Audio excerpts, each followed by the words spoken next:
సాయి శివాని భక్తి పాటలు. సాయి శివాని భక్తి పాటలు. Please like, share, comment, subscribe to my channel. ఓం శ్రీ మహాగణాధిపతయే నమః. ఓం శ్రీ గురుభ్యో నమః. ఓం శ్రీ మాత్రే నమః. దేవి భాగవతంలో ఈరోజు నిశుంభ సంహారం గురించి తెలుసుకుందామండి. శుంభ నిశుంభులకు వర్తమానం అందింది.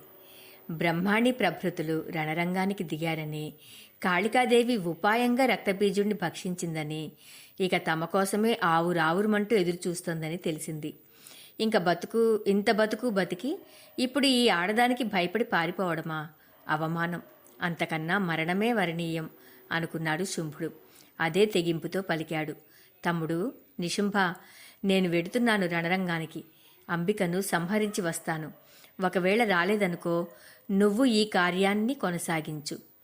హత్వా తామాగమిష్యామి నాగమిష్యామి చాన్యతా తరసా తాం సరస్తీక్ష్ణైః నారీం నయయమాలయాం. అన్నగారి మాటలకు తమ్ముడు ఉక్రోషపడ్డాడు. నేనే వెడతాను. కాళికను సంహరించి అంబికను బంధించి తెస్తాను. ఈ పాటి ఘనకార్యానికి నువ్వు వెళ్ళాలా? నిశ్చింతగా ఉండు. నేనుండగా నువ్వు వెళ్ళడం సమంజసం కాదు అంటూనే మరి సమాధానం కోసం చూడకుండా నిశుంభుడు సొంత సైన్యంతో బయలుదేరాడు. వందిమాగధులు జయజయధ్వానాలు చేశారు. నిశుంభో నిశ్చయం కృత్వా మరణాయ జయాయ వా సోద్యమః సబలః శూరో రణే దేవీముపాయయౌ. నిశుంభుడు బయలుదేరగానే ఒంటరిగా మిగిలిన శుంభుడికి ఏమీ తోచలేదు. కొలువులో నిలవలేకపోయాడు. తన మందిరంలోకి వెళ్ళాడు. అక్కడ కూర్చోలేకపోయాడు. తాను యుద్ధరంగానికి బయలుదేరాడు. రణపండితుడు అల్లంత దూరాన నిలిచి ప్రేక్షక పాత్ర వహించాడు. ఆకాశంలో అదృశ్య రూపాలతో ఇంద్రాది దేవతలు, రణరంగంలో స్వబలంతో దైత్యేంద్రుడు, శంభుడు ప్రేక్షకులయ్యారు. శుంభ సోదరుడు తన శాంకర ధనస్సును ఎక్కుపెట్టి పుంఖానుపుంఖంగా శిలాకఠిన విశిఖాలను గుప్పించాడు. అంబికాదేవి తెరలుగా పకపకా నవ్వింది. కాళికా, చూశావా వీళ్ల మూర్ఖత్వం? సోదరులు నాతో యుద్ధానికి తలపడుతున్నారు. రక్తబీజుడు మరణించినా వీరికి బుద్ధి రాలేదు. జయించగలమనే ఆశపడుతున్నారు. ఇది నా మాయాశక్తి. ఆశతో వీరిని సమ్మోహితులను చేశాను. ఈ ఆశ బహు చెడ్డది సుమా. ఒక పట్టాన విడిచిపెట్టదు. సైన్యమంతా నాశనమయ్యిందా? మహాబలశాలులనుకున్న చండముండులు అయ్యారా? అసంఖ్యాక రక్తబీజులను ఆవిర్భింప చేయగల అసలు సిసలు రక్తబీజుడయ్యాడా? అయినా వీరికి ఆశ చావలేదు. జయించగలమనే అనుకుంటున్నారు. వచ్చారు. వీరిద్దరిని సంహరిస్తే మనం వచ్చిన పని పూర్తవుతుంది. చావు దగ్గర పడి మాయామోహితులై వచ్చారు. కానీ మిగిలిన ఈ కాస్త పని పూర్తి చేద్దాం అంటూనే విశిఖ వృష్టి కురిపించింది. క్రమక్రమంగా యుద్ధం భయానక రూపం ధరించింది. అంబికా వాహన సింహం జూలు దులిపి సైన్య సాగరంలో ఈదుతుంది. సరస్సులో దిగిన ఏనుగులా సేనా సముద్రాన్ని అల్లకల్లోలం చేస్తోంది. నిశుంభుడు పళ్ళు పటపటలాడించాడు. దానవ యోధులను ఉత్సాహపరుస్తూ వాహన సింహవాహన మీద అనేక ఆయుధాలను ప్రయోగించాడు. అన్ని వైపుల నుంచి దానవ యోధులు చుట్టుముట్టి ఒక్కసారిగా శస్త్రాస్త్ర సమూహం కురిపించారు. అంబికాదేవి శస్త్రానికి శస్త్రము, అస్త్రానికి అస్త్రముగా బదులు చెల్లిస్తోంది. అవకాశం దొరికించుకుని అంతమొందిస్తోంది.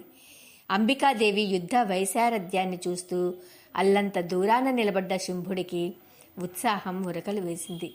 రివ్వున రణరంగానికి వచ్చాడు. కాళికను సంహరిద్దామని, అంబికను సంగ్రహిద్దామని అతడికి ఇంకా ఆశ చావలేదు. ఎదుట నిలిచి అంబికాదేవిని ముఖాముఖి తిలకించాడు. శృంగార వీరాలు మూర్తిభవించి భయద సుందరంగా ప్రకాశిస్తోంది. తత్రాగత్య దదర్శ జానంబికాం చ పురస్థితాం రౌద్రర సంయుతాం కాంతాం శృంగారరస సంయుతాం తాం వీక్ష విపులాపాంగీం త్రైలోక్యవర సుందరీం సురక్తనయనాం రమ్యాం క్రోధరక్తే క్షణాం తథా. ఆ శృంగార రౌద్రమూర్తిని అతి సన్నిహితంగా దర్శించాడు. విశాలమైన క్రీగన్నులు, సర్వజగత్ సమ్మోహకమైన సుందర రూపం, ఎర్ర కలువరేకుల్లా అందంగా ఉన్న కన్నులు, ఇప్పుడు రౌద్రం కారణంగా మరింత ఎరుపెక్కి నిప్పులు చెరుగుతున్న చూపులు. చూడటంతోనే శుంభుడి మనస్సులో నుంచి పెళ్లి ఆశ వెళ్ళిపోయింది. జయాస జారిపోయింది. మరణం తప్పదు అనే నిశ్చయం బలపడింది. తెగించి కార్ముకం ధరించి నిలబడ్డాడు. వివాహేచ్ఛాం పరిత్యజ్య జయాసాం దూరతస్తథా మరణే నిశ్చయం కృత్వా తస్థానాహిత కార్ముకః. అంబికాదేవి తేరిపార చూసింది. అప్రయత్నంగా ఒక చిరునవ్వు ముఖమండలం మీద విరిసింది. సకల దానవులకు వినిపించేట్టు మేఘ గంభీర కంఠధ్వనితో పలికింది. మూర్ఖాగ్రేసర చక్రవర్తులారా, ఇంకా బుద్ధి రాలేదా? ఇప్పటికైనా ముంచిపోయింది లేదు. మరొక అవకాశం ఇస్తున్నాను. జీవితేచ్ఛ ఏమాత్రం ఉన్నా ఆయుధాలను ఇక్కడే విడిచిపెట్టి పాతాళానికో పారావారానికో పారిపోండి, అంటే సముద్రం. లేదంటే ఈ క్షణంలోనే మిమ్మల్ని స్వర్గస్థులు చేస్తాను. ఆలోచించుకోండి.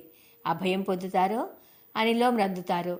వీరత్వం ఏనాడు పిరికిదనం కాదు, పిరికిదనం ఏనాడు వీరత్వము కాదు, తెలుసుకోండి అని ప్రబోధించి కడసారిగా చివరి అవకాశం ఇచ్చింది. దీనికి సమాధానం చెప్పకపోగా నిశుంభుడు హఠాత్తుగా కత్తిదూసి సింహాన్ని శిరస్సు మీద మోదాడు. అది కళ్ళు తిరిగి ఒళ్ళు తూలి గిర్రున బొంగరంలా తిరిగింది. సారె మీద కుండలా అంబికాదేవి తిరిగింది. తిరుగుతూనే గండ్రగొడ్డలు విసిరింది. అది వెళ్లి నిశుంభుడి బాహుమూలాన్ని ఖండించింది. అయినా వాడు చెక్కు చెమర్చలేదు. బాధగాని మూలుగుగాని లేదు. అదే కత్తితో అదే దెబ్బ మళ్లీ వేశాడు. ఈసారి సింహం తల విదిల్చి తప్పించుకుంది. అంబికాదేవి సువర్ణ పాత్రికను ఎత్తి గటగట మద్యపానం చేసింది. గదతో తన పైకి లంఘించబోతున్న నిశుంభుణ్ణి చూపులతోనే అదిలించింది. నిశుంభ, ఇదిగో ఈ క్షణంలో ఇక నువ్వు లేవు అని గర్జించింది. సన్నటి చువ్వల జవజవలాడుతూ పొడవుగా ఉన్న కృపానాణ్ణి మెరుపుతీగలా విసిరింది. మరుక్షణంలో వాడి తల ఎగిరి తాటిపండులా రాలిపడింది. గదను చేతబట్టి వస్తున్న ముండెం రక్తాన్ని దిశ దిశలకు ఎగజిమ్ముతూ సకల దేవ దానవ భీషణంగా గిర్రున ఆత్మప్రదక్షిణలు చేసింది. సచ్చిన్నమస్తకో దేవ్య కబంధోతీన దారుణః బభ్రాను చ గదా పాణి త్రాసయన్ దేవతాగణాన్. అంబికాదేవి కోపం చల్లారలేదు. బొంగరంలా తిరుగుతున్న వాడి కళేబరాన్ని బాణాలు వేసి కాళ్ళు చేతులు ఒకేసారి నరికేసింది. రెక్కలు విరిగిన పర్వతంలా ఆ మొండెం నేలపై ముద్దలా చతికిలబడింది. దానవ సైన్యం భయకంపితమై దుఃఖ విహ్వలమై రోదిస్తూ నెత్తి నోరు బాదుకుంటూ పరుగులు లంకించుకుంది. ఇప్పుడు శుంభ సంహారం గురించి తెలుసుకుందామండి. తమ్ముడి మరణాన్ని కళ్ళారా చూసిన శుంభుడు నివ్వెరపోయాడు. శిలాకృతిలా బిగిసిపోయాడు. కళ్ళ వెంట నీళ్లు ధారగా బొటబొటా రాలేయి. మరునిమిషంలో నిగ్రహించుకున్నాడు. క్రోధంతో ఉన్మత్తుడై దిక్కులు దద్దరిల్లేలాగా ఒక్క పొలికేక పెట్టాడు. అది తనకే కొత్తగా వినిపించింది. కొండల్లో కోనల్లో మార్మ్రోగి వలయాలు వలయాలుగా తననే చుట్టుముట్టింది. కాలం కాదు, దైవమే అన్నింటికన్నా గొప్పది అనే ఆలోచన మనస్సులో ఒక మెరుపులా తళుక్కున మెరిసింది. శ్రావణంలో కురవని మేఘాలు ఒక్కొక్కసారి మాఘంలో కురుస్తున్నాయి. సకాలంలో అనావృష్టి, అకాలంలో కుంభవృష్టి. కాలానికి ఒక నియతి లేదు. అది నిమిత్త మాత్రం. దైవమే బలవత్తరం. అది అనుకూలిస్తేనే ఏ పౌరుషాలైనా ఫలిస్తాయి. లేకపోతే అంతా వ్యర్థమే. సకల దేవతలను గడగడలాడించిన నిశుంభుడు ఒక అబల చేతిలో దారుణంగా మరణించాడు. ఇంతకన్నా నిదర్శనం ఏం కావాలి? మహాశూరుడు రక్తబీజుడు నిహతుడయ్యాడు. ఇంక నేను ఒక్కడిని మిగిలాను. అపకీర్తికి ఒడిగట్టి జీవితాశని పెంచుకుని మాత్రం ఏం చేయగలను? ఏం సాధించగలను? కాలం దాపురిస్తే ఎవడైనా గతించవలసిందే. త్రిమూర్తులకు, అష్టదిక్పాలకులకు, సూర్యచంద్రులకే ఇది తప్పనప్పుడు నేనా తప్పించుకునేది? మరణం దైవ నిర్మితం. దానికి భయపడేవాడు పరమ మూఢుడు. పుట్టిన ప్రతి ప్రాణి గిట్టక తప్పదు. గిట్టిన ప్రతి జీవి పుట్టక తప్పదు. అశాశ్వతమైన ఈ శరీరాన్ని నమ్ముకుని శాశ్వతమైన కీర్తిని వదులుకోవడం అవివేకం. జాతస్య హి ధ్రువో మృత్యుః ధ్రువం జన్మ మృతస్య చ అధ్రువేస్మిన్ శరీరే తు రక్షణీయం యశఃస్థిరం. విజయమో వీరమరణమో ఏదైనా దైవస్వరూపమే. ఆహ్వానించదగినదే, ఆస్వాదించదగినదే.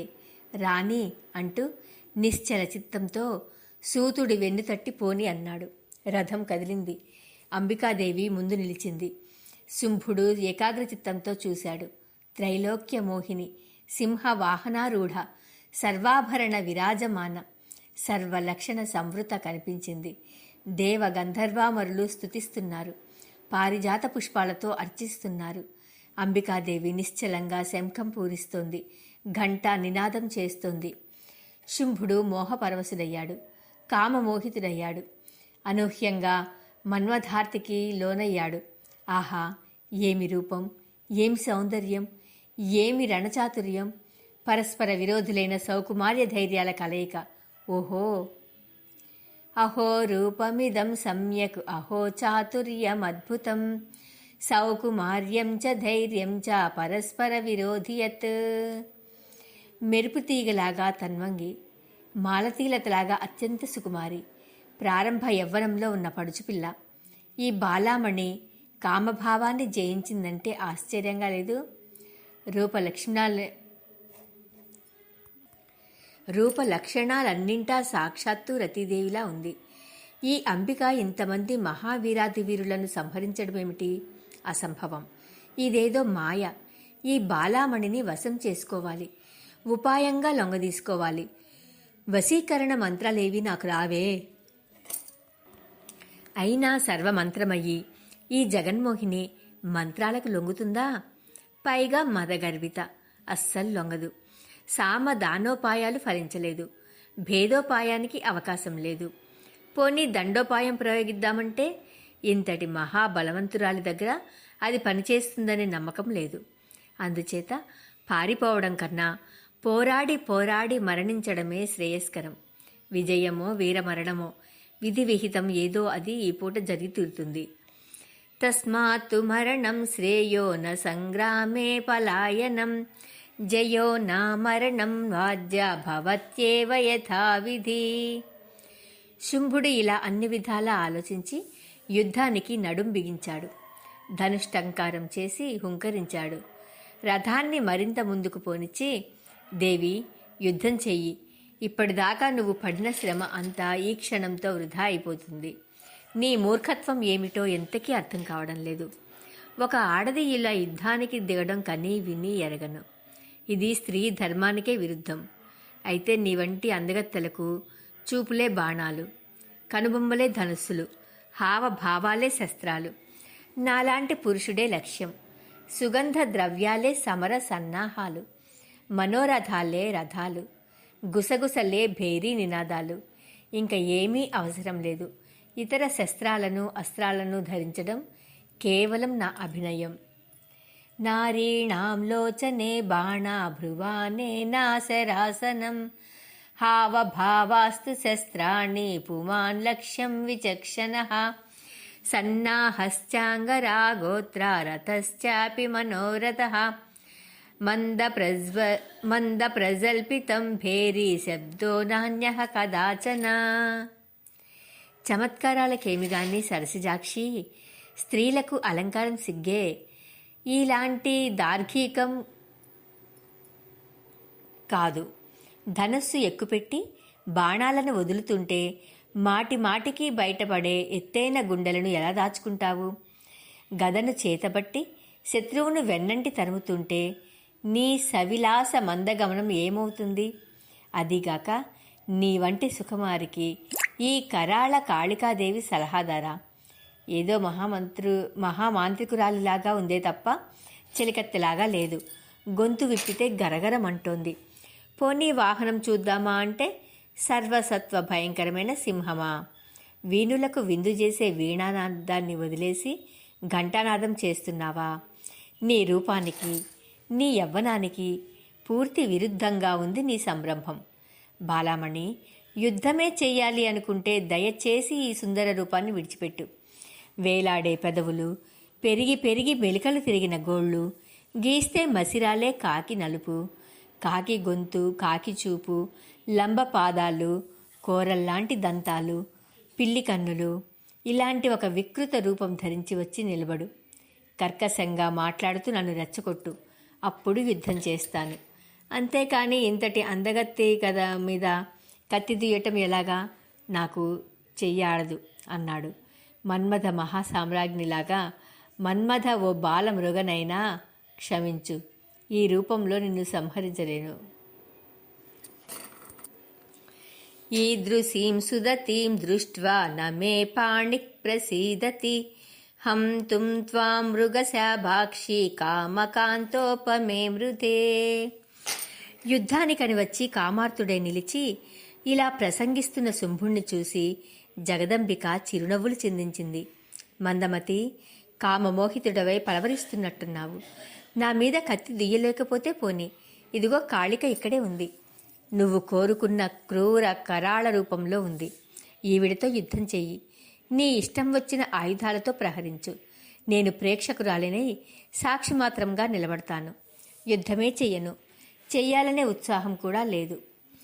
ప్రేక్షికాహం స్థితా మూఢా కురు కాళికయామృతం ప్రహరస్వయథా కామం నాహం త్వాం యోద్ధుముత్సహే అని శుంభుణ్ణి గేలిచేసి కాళిక వైపు తిరిగి మృదువుగా, హే కాళికే, ఈ కురూప ప్రియుణ్ణి సంహరించు అంది జగదంబిక. వెంటనే కాళికాదేవి 1000 మణుగుల బరువున ఇనుపగదను అవలీలగా చేతబట్టుకుని క్రూరంగా వికటంగా విరగబడి నవ్వుతూ శుంభుడి ఎట్టెదుట నిలిచింది. దానవ నాయకుడు తాను గదను ధరించి కలియబడ్డాడు. ఇద్దరికీ భీకర సంగ్రామం జరిగింది. పాదఘాతాలతో భూమి కంపిస్తోంది. గదాఘాతాలతో ఆకాశం చిల్లు పడుతోంది. అత్యంత లాఘవంగా శుంభుడి వ్రేటును తప్పించుకుని బలంగా గుండెలపై కొట్టింది. వాడికి కన్నులు బైర్లు కమ్మాయి. తేరుకునేలోగా వాడి రథాన్ని, సారథిని, గాడిదలను నుజ్జు నుజ్జు చేసింది. భైరవ స్వరంతో భీకరంగా నవ్వింది. ఇంతలోకి శుంభుడు తేరుకున్నాడు.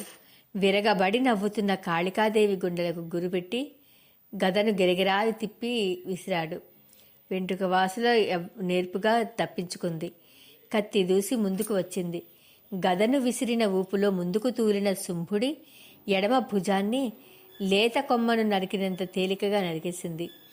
శుంభుడు రక్తసిక్త గాత్రుడే తూలిపడ్డాడు. మిగిలిన కుడి చేతితో కత్తి తీశాడు.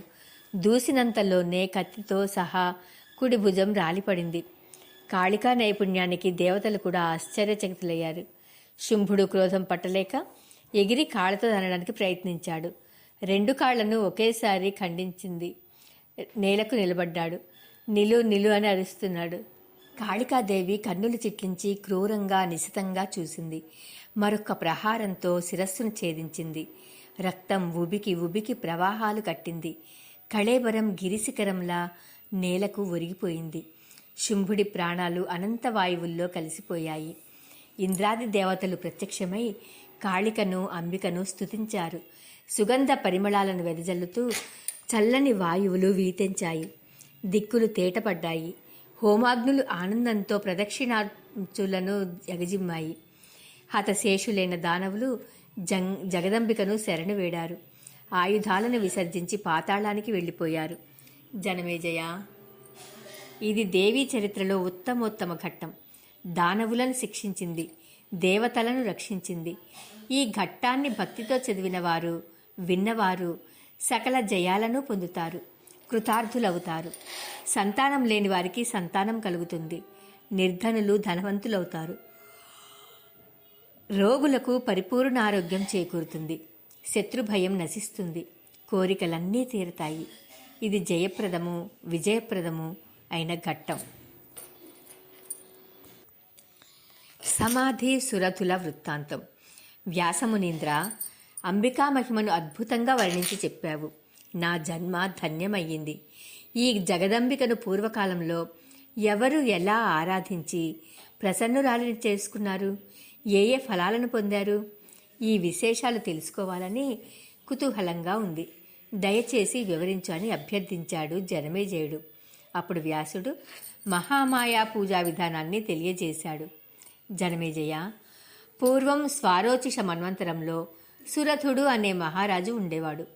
ప్రజలను ధర్మబద్ధంగా పరిపాలిస్తూ ఉదారుడై, సత్యవాది అయి, గురుభక్తి తత్పరుడై, శీల సంపన్నుడై, ఏకపత్నీవ్రతుడై, దానగుణంలో మేటి అయి, ధనుర్విద్యా విశారదుడై, అవిరోధి అయి జీవనం గడుపుతున్నాడు. ప్రజల మన్ననలను పొందాడు. ఇలా ఉండగా పర్వత నివాసులైన మ్లేచ్ఛులు అసూయాపరులై శత్రుత్వం పెంచుకుని మరధుడి మీదికి దండెత్తారు. అశ్వ, హస్తి, రథ, పదాతి సైన్యాలతో మదోత్కటులై వచ్చి పడ్డారు. సురథుడు సర్వసేనా సమేతుడై ఎదిరించాడు. మ్లేచ్ఛుల సైన్యం కన్నా తన సేనాబలం చాలా అధికంగా ఉన్న దురదృష్టవశాత్తు సురథుడు ఓడిపోయాడు. రణరంగం నుంచి పారిపోయి బలిష్టమైన ఒక దుర్గంలో దాక్కొన్నాడు. మంత్రులందరూ శత్రుపక్షంలో చేరిపోయారు. మ్లేచ్ఛులు ఆశ పెడితే లొంగిపోయారు. ఎంత నీతిమాలిన వాళ్ళు! వీళ్ళు రేపో మాపో శత్రువులకు నన్ను పట్టిస్తారు. నీతి లేకపోయాక ఎంతటి పాపానికైనా ఒడికడతారు. వీళ్ళని ఇక విశ్వసించకూడదు. లోభం ఎంత పనైనా చేయిస్తుంది. తల్లిదండ్రులు, తోబుట్టువులు, బంధుమిత్రులు, గురువృద్ధులు ఏ అనుబంధాలు పరిగణనకు రావు.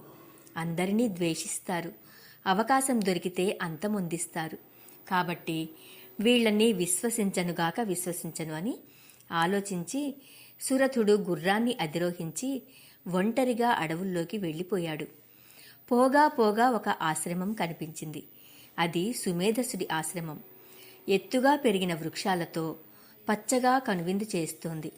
మధ్యలో ప్రవహిస్తున్న నదిలో ఇసుక తిన్నెలు పరస్పర మైత్రితో సహజ శత్రుత్వాలు విడిచిపెట్టి క్రీడిస్తున్న మృగపక్షి సంఘాలు, శిష్యుల వేదాధ్యయన ఘోష, నీవార ధ్యానంతో చేస్తున్న వంటల ఘుమఘుమలు, హోమ ధూమ సుగంధాలు, నానా పుష్ప పరిమళాలు సర్వ ప్రాణికోటికి సుఖప్రదమై స్వర్గాన్ని మరిపిస్తోంది. ఆశ్రమాన్ని చూడగానే సురధుడి మనస్సు తేలికపడింది. భయం పటాపంచలయ్యింది. ఇక్కడ సుఖంగా జీవితం గడపవచ్చు అనే విశ్వాసం ఏర్పడింది. ఒక చెట్టు నీడలో గుర్రం దిగి దాన్ని అక్కడ మేతకు వదిలి పాదచారి అయి ఆశ్రమ ప్రాంగణంలోకి వెళ్ళాడు. సాలవృక్ష ఛాయలో కృష్ణాజినం మీద పద్మాసనం వేసుకుని కూర్చున్న తపోమూర్తిని చూశాడు. మూర్తీభవించిన శాంతం చుట్టూ కూర్చున్న శిష్యులకు వేద శాస్త్రాలను అధ్యాపనం చేస్తున్నాడు. అరిషడ్వర్గాలకు అతీతుడై ద్వంద్వాలకు అందనివాడై ఆత్మజ్ఞాన నిరతుడై ఆకృతి దాల్చిన నిగ్రహంగా భాసిస్తున్న సుమేధసుడిని చూడగానే సురథుడి కళ్ళు చెమ్మగిల్లాయి. బాష్ప జలాలు అప్రయత్నంగా ఉబికి ధారలు కట్టాయి. అది దుఃఖమో ఆనందమో ఆత్మ ప్రక్షాళనమో తెలియలేదు. అల్లంత దూరంలోనే మహర్షికి సాష్టాంగపడ్డాడు. భద్రమస్తు భద్రమస్తు, ఉత్తిష్ట ఉత్తిష్ట అన్నాడు మహర్షి.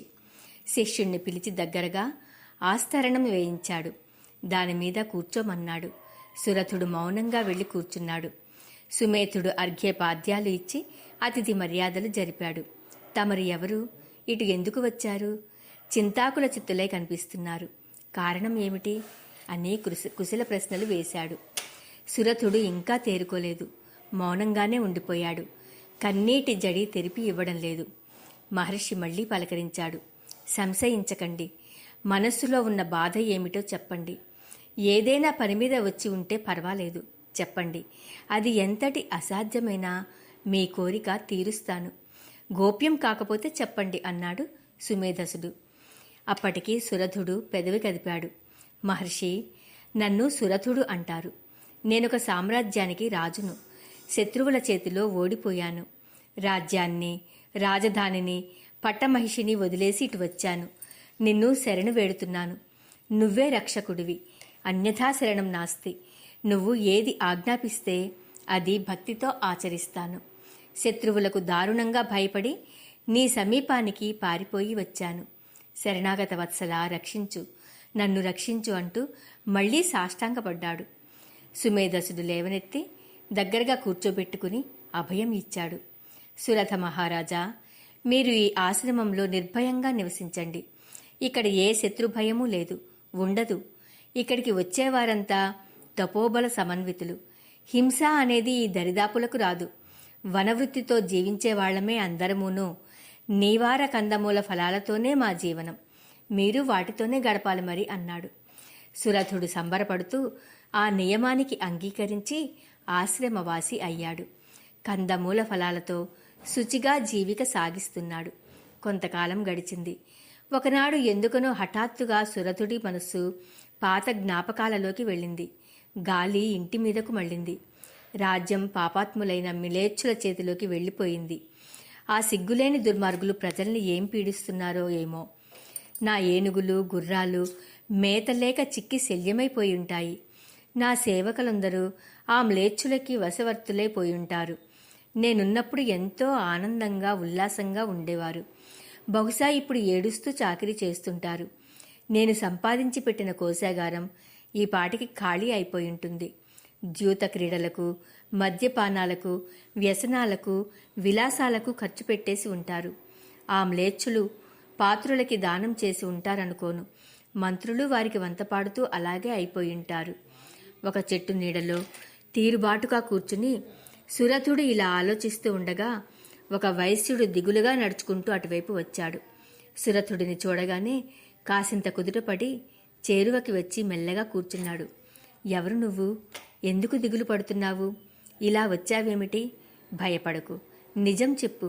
నేను నీ మిత్రుణ్ణి. 7 మాటలు మాట్లాడితే చాలు, మైత్రి ఏర్పడుతుందన్నారు కదా, చెప్పు అని అడిగాడు సురథుడు. ఈ పలకరింపుతో వైశ్యుడికి ధైర్యం వచ్చింది. ఒక ఆత్మీయత స్ఫురించింది. పలికాడు, మిత్రమా, నేను వైశ్య జాతీయుణ్ణి. నా పేరు సమాధి. బాగా ధనవంతుణ్ణి, సత్యవాదిని, ధర్మతత్పరుణ్ణి. అయితేనేమి, ఈ వేళ నా బతుకు ఇలా అయిపోయింది. నా పెళ్ళాం బిడ్డలే నన్ను ఇంట్లోంచి వెళ్ళగొట్టారు. ధనలోభం వారితో ఈ పని చేయించింది. దుర్మార్గులు నన్ను లోభి అన్నారు, కృపణుడు అన్నారు. అందరూ ఒక్కటై నన్ను తరిమేశారు. ఏమీ చేయడానికి తోచక ఇలా అడవిలోకి వచ్చేశాను. తమరి దర్శనం అయింది. ఇంతకీ తమరెవరో తెలుసుకోవచ్చునా? గొప్ప భాగ్యవంతుల్లా కనబడుతున్నారు అన్నాడు. సురథుడు తన వృత్తాంతం క్లుప్తంగా చెప్పాడు. అదృష్టవశాత్తు మనమిద్దరం ఇక్కడ ఇలా కలుసుకుని మిత్రులమయ్యాం. ఈ అందమైన శుభప్రదమైన ఆశ్రమంలో, ఈ అరణ్యంలో మనం నిర్భయంగా విహరించవచ్చు. అయిందేదో అయింది, ఇక దుఃఖించకు. అన్నీ మర్చిపోయి ఇక్కడ నాతో పాటు సుఖంగా జీవించు అన్నాడు సురథుడు. నేస్తమా, నా మనస్సు పీకులాడుతోంది. నా కుటుంబం దిక్కులేనిది అయిపోతుందేమో, కష్టాల పాలవుతుందేమో. నా భార్యాపుత్రులకి ఆరోగ్యం ఎలా ఉందో, ముఖ్యంగా నా ఇల్లాలు మొదటి నుంచి దాని ఆరోగ్యం అంతంత మాత్రమే. సుఖంగా ఉందో లేదో. మిత్రమా, నాకు ఎంతసేపు ఇవే ఆలోచనలు. నేను వాళ్లకు అక్కర్లేకపోయాను గాని నేను మాత్రం వాళ్లను మర్చిపోలేకపోతున్నాను. చాలా బెంగగా ఉంది. సుఖంగా ఎలా ఉండగలను చెప్పు? ఎప్పుడు ఇంటికి వెడతానో, ఎప్పటికి నా వాళ్ళని చూడగలుగుతానో అన్నాడు. వైశ్యోత్తమ, ఏమిటి నీ వెర్రి? వాళ్లేమో నిన్ను తరిమేశారా? వాళ్ల కోసం నువ్వు పరితపిస్తున్నావా? ఇంతకన్నా వ్యామోహం ఉంటుందా? ఆ కఠినాత్ముల్ని చూస్తే మనస్సు బగబగలాడిపోదు? సుఖంగా ఎలా ఉంటుందనుకుంటున్నావు? పిచ్చివాడా, దుఃఖాన్ని కలిగించే బంధుమిత్రుల కన్నా సుఖాన్ని కలిగించే శత్రువులు చాలా నయం. తెలుసుకో, మనస్సుని గట్టిపరుచుకో, అటు మళ్ళనివ్వకు. ఇక్కడ నాతో పాటు హాయిగా జీవించు అన్నాడు. రాజా, నిజమే నువ్వన్నది. కానీ నా మనసు నిలకడగా ఉండటం లేదు. మాటిమాటికి అట్టే పరిగెడుతోంది. ఎంత ప్రయత్నించినా ఫలితం ఒకటిగానే ఉంది. మిత్రమా, నాకు ఆ పాటి బెంగ లేకపోలేదు. రాజ్యం గుర్తుకి వచ్చినప్పుడల్లా దుఃఖం పెళ్ళుబికి వస్తుంది. అయినా నిబ్బరించుకుంటున్నాను. మన ఇద్దరి బెంగలు దుఃఖాలు తీరడానికి ఏదైనా ఉపాయం చెబుతాడేమో మన మహర్షి సుమేధుడిని అడుగుదాం. ఆయన శాంతచిత్తుడు, ఏదో ఒక ఔషధం చెప్పకపోడు. ఇలా ఇద్దరు ఒక నిశ్చయానికి వచ్చి సుమేధో మహర్షిని దర్శించారు. సాష్టాంగపడ్డారు. ఆయన ఆశీర్వదించి సముచిత స్థలాలలో కూర్చోబెట్టాడు. సురథుడు వినయంగా ప్రశ్నించాడు. మహర్షి, ఈ వైశ్యుడు ఇప్పుడే నాకు మిత్రుడయ్యాడు. భార్యాపుత్రులు వెళ్లగొడితే అడవులకు వచ్చాడు. అయినా కుటుంబం గురించి, కుటుంబ సభ్యుల గురించి తలుచుకుని పరితపిస్తున్నాడు. ఎంతగా చెప్పినా శాంతించడం లేదు. అలాగే ఇవాళ ఇదేమిటో నా మనస్సు కూడా చాలా కలతపడుతోంది. రాజ్యము, ప్రజలు గుర్తుకు వచ్చి కళ్ళు చెమ్మగిల్లుతున్నాయి. ఇది నిష్కారణమైన దుఃఖమే, అయినా మనస్సు నుంచి తొలగిపోవడం లేదు. ఏనుగులు చిక్కిపోయాయో, గుర్రాలు చచ్చిపోయాయో, సేవకులు ఎలా ఉన్నారో, ఇవే ఆలోచనలు ఎంతకీ వదలకుండా వేధిస్తున్నాయి. మ్లేచ్చులు నా కోశాగారాన్ని నాశనం చేసేస్తున్నారేమోనని మనస్సు కుమిలిపోతోంది. నిద్ర పట్టడం లేదంటే నమ్ము. ఇన్ని రోజులు నువ్వు చేసిన ఉపదేశాల వల్ల ఈ జగత్తు మిథ్య అని తెలుసుకున్నాను. ఇది స్వప్న సదృశమని గ్రహించాను. అయినా మనస్సు భ్రాంతిని వదలడం లేదు, స్థిరంగా నిలవడం లేదు. నేనెవడిని? ఈ గుర్రాలు ఏనుగులు ఏమిటి? అవేమన్నా నాకు తోబుట్టువులా, కొడుకులా, స్నేహితులా? ఏమీ కాదు, తెలుసు. అయినా వాటి కోసం ఏడుస్తున్నాను. భ్రమ అని ఎరిగి విలిపిస్తున్నాను, దుఃఖిస్తున్నాను. మనస్సు నిలకడ చిక్కడం లేదు, మోహం వదలడం లేదు. ఎంతగా వదులుకుందామన్నా సాధ్యపడడం లేదు. మహర్షి, ఏమిటి దీనికి కారణం? ఆ అద్భుతం ఏమిటో నువ్వే చెప్పాలి. నువ్వు సర్వజ్ఞుడివి, మా సంశయాలు తీర్చాలి. నా మోహ విభ్రాంతికి కారణమేమిటో చెప్పు అన్నాడు.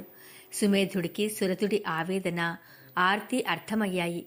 అతడి శోక మోహాలను తొలగించి జ్ఞానోపదేశం చెయ్యాలి అనుకున్నాడు. ప్రేమగా, లాలనగా, నవ్వుతూ ఆప్యాయంగా పలికాడు. మహారాజా, మోహ మోక్షాలకు కారణమేమిటో తెలియజేస్తున్నాను. శ్రద్ధగా ఆలకించు. మహామాయాని ఒక శక్తి ఉంది. సకల చరాచర వస్తుజాలానికి ఉత్పత్తి హేతువు ఆ శక్తి. బ్రహ్మాది దేవతలు, అష్టదిక్పాలకులు, సూర్యచంద్రులు, గంధర్వోరగ యక్ష కిన్నర, దానవ మానవ జాతులు, వివిధ వృక్ష వల్లీ వితానాలు, పశువులు, పక్షులు ఒకటేమిటి, సమస్త ప్రాణికోటి మాయాధీనమే. మాయాధీనమైన ప్రతి ప్రాణికి బంధమోక్షాలు తప్పవు. ఆ మాయాశక్తి కల్పించినదే మోహజాలం. ఈ వలలో పడేసి ప్రాణికోటినంతటినీ తన అధీనంలో ఉంచుకుని ఆటలాడిస్తోంది. బ్రహ్మాది దేవతా నాయకులే ఈ మాయను ఛేదించుకోలేకపోతున్నారంటే మానవ మాత్రుడవు నువ్వొకడవు ఏపాటి? అందున క్షత్రియుడవు, రజోగుణ ప్రధానుడవు అంటాడు. ఇక రేపటి రోజున మిగతా తెలుసుకుందామండి. చతుర్ముఖ చతుర్భుజుల మోహ విభ్రాంతి అట. ఈ జ్ఞానం గురించి తెలుసుకుందాము. ఓం శ్రీ మాత్రే నమః.